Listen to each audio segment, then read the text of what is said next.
en Suisse alémanique, à Kandersteg exactement. Donc voilà, on va voir le paysage, on vous met quelques extraits.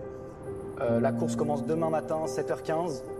Donc on va se préparer, on va aller se coucher tôt je pense. et puis voilà, c'est parti.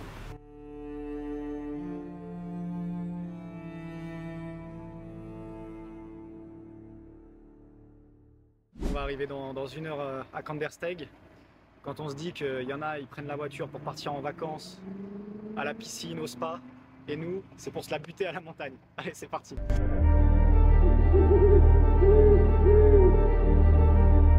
On vient de sortir de l'hôtel, il est 5h30. Maintenant, direction, on va chercher le dossard, retirer le dossard, s'échauffer un petit peu, et puis la course va pouvoir commencer. Il fait encore assez nuit.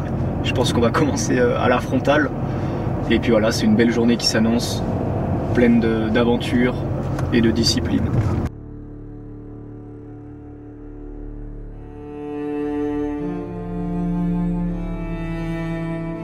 Pour toi, comment tu sens la chose venir? Qu'est-ce qui... Un peu d'appréhension, un peu de stress, de l'envie, de l'enthousiasme? Bah, c'est sûr qu'il y a un peu toutes les émotions qui sont mélangées, quoi. Il y a d'un côté où on stresse, où on se dit qu'est-ce qui va se passer, parce que on est quand même dans 70 km avec 4600 de dénivelé, donc il peut tout se passer, on n'est jamais prêt. Donc ouais, c'est clairement un peu d'appréhension. Et puis là, c'est un peu le calme avant la tempête, je dirais, dans la voiture.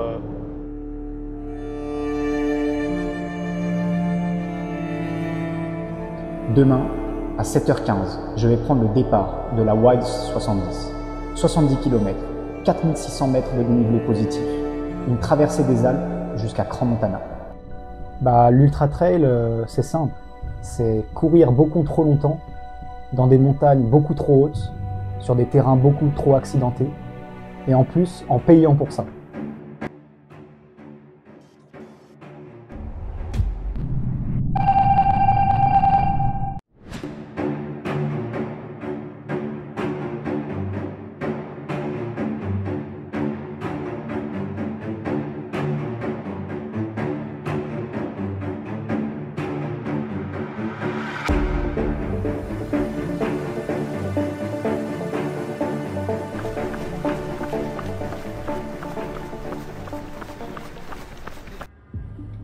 En trail, on ne sait jamais vraiment ce qui peut arriver.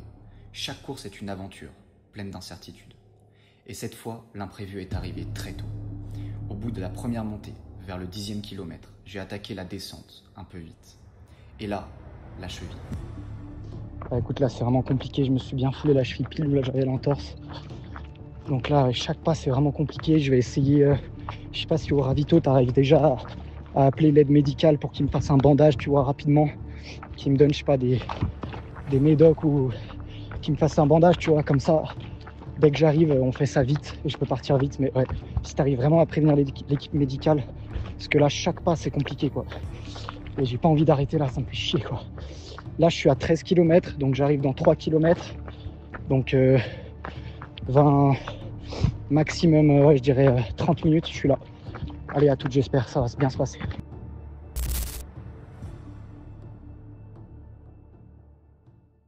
Putain, les gars, à chaque pas.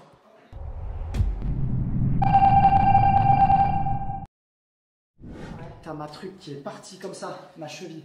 Ouais. Donc elle est partie en descente. Ouais, en fait, ouais, j'ai attaqué la descente un peu trop vite. Ouais. Et j'ai la cheville qui s'est affaissée tout d'un coup comme ça sur le côté. Et je me suis arrêté 5 minutes, quoi. Je pouvais même plus marcher, quoi. Donc là, elle m'a mis un sparadrap, elle m'a donné de l'arnica. Elle m'a mis un coup de spray. Et puis là, mentalement, c'est dur, mais on va y retourner. Hein.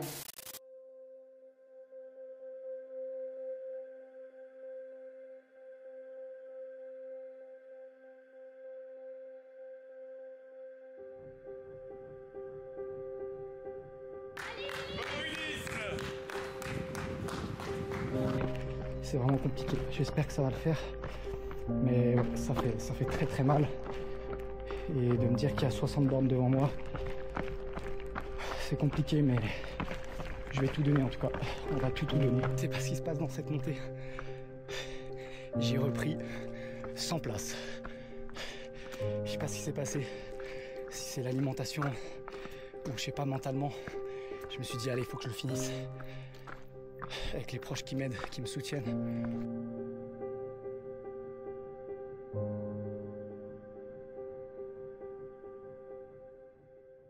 Ça va le faire, ouais. Okay. Ça va le faire, on va y arriver ensemble. Mais c'est vraiment dur.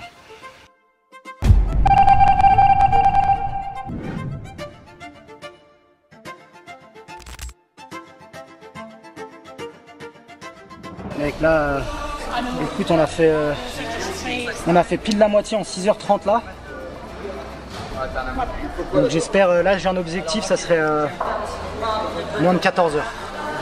Ça serait incroyable. Moins de 14h, ça serait vraiment beau. Jusqu'au barrage, on a 35 km. Donc ouais, je pense au moins 4 heures. 4 heures, on se voit au barrage. Ouais. Parce que le sac là, c'est pas trop encombrant avec, pour la course? Bah en fait, à un moment, tu l'oublies tellement que t'as mal de partout. Ouais. Fait que tu l'oublies le sac. Hein. C'est quoi qui te motive à aller plus vite et à finir cette course du coup? Mec, c'est la famille. Ouais. Je sais qu'il y a les proches qui me regardent. Sur leur écran, sur internet. Et je sais qu'à chaque kilomètre, ils sont contents pour moi. Et je veux pas les décevoir, donc c'est ça qui me motive.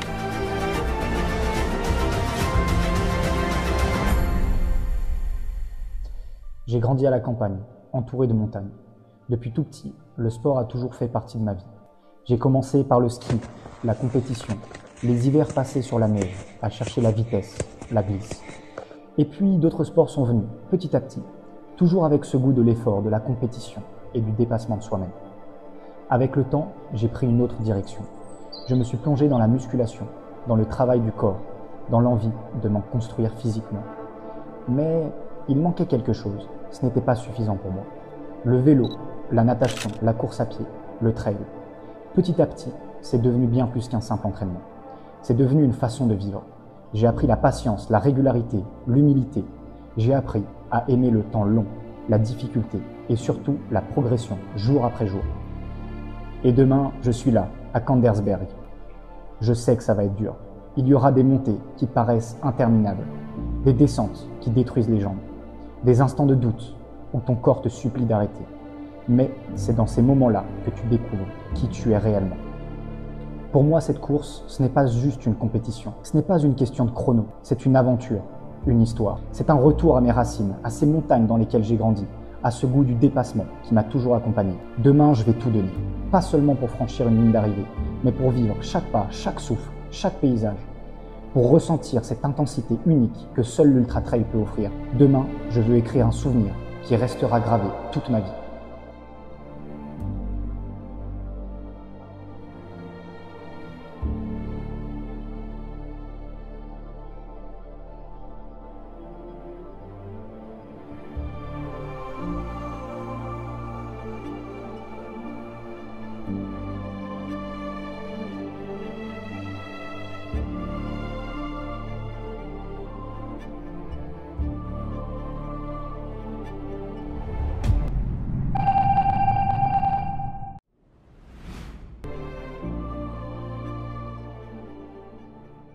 J'étais tout seul, j'avais plus aucune motivation et j'ai pris mon téléphone et j'ai vu les messages de mes proches et ça m'a vraiment redonné, ça m'a transmis des émotions et c'est ce qui m'a donné la force de venir jusqu'ici quoi. Donc je voulais vraiment, je les remercie pas souvent mais je vous aime et vous m'avez beaucoup aidé aujourd'hui.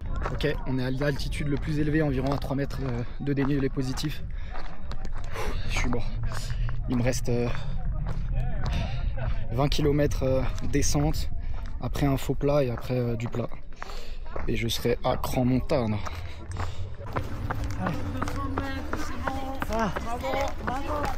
Ah, merci. Génial. Super.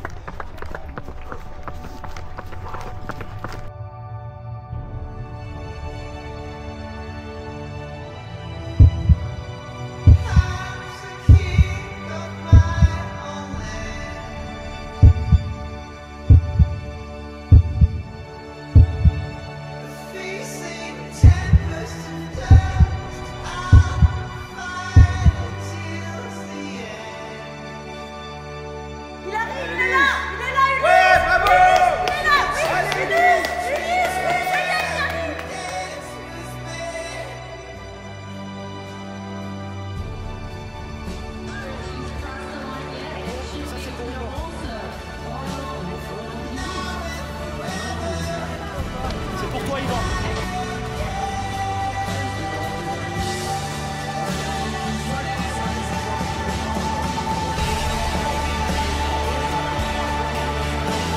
Mec, j'ai le cœur à 200, frère.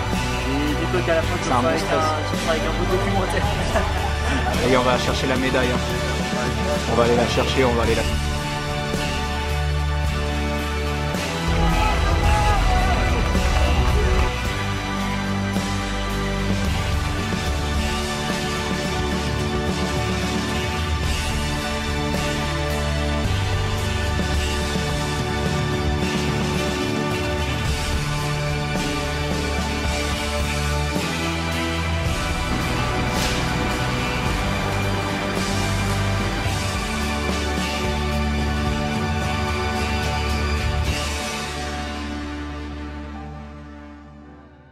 C'était énorme.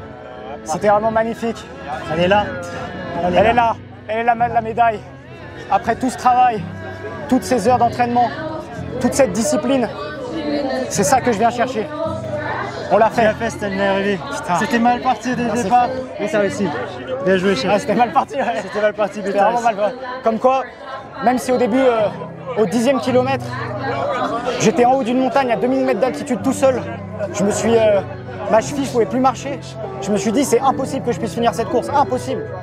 Et en fait, petit pas par petit pas, le corps humain, il est fou et il arrive à tout faire.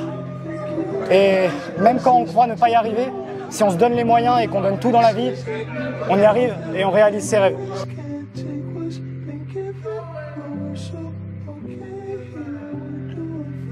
Ulysse, mon ref, sache que je suis très fier de toi. Il n'y a pas beaucoup de jeunes qui font ce que tu as fait en tout cas. Continue dans ta lancée, lâche rien, peu importe les moments. Et on va finir sur le mot de la fin. Discipline, frérot.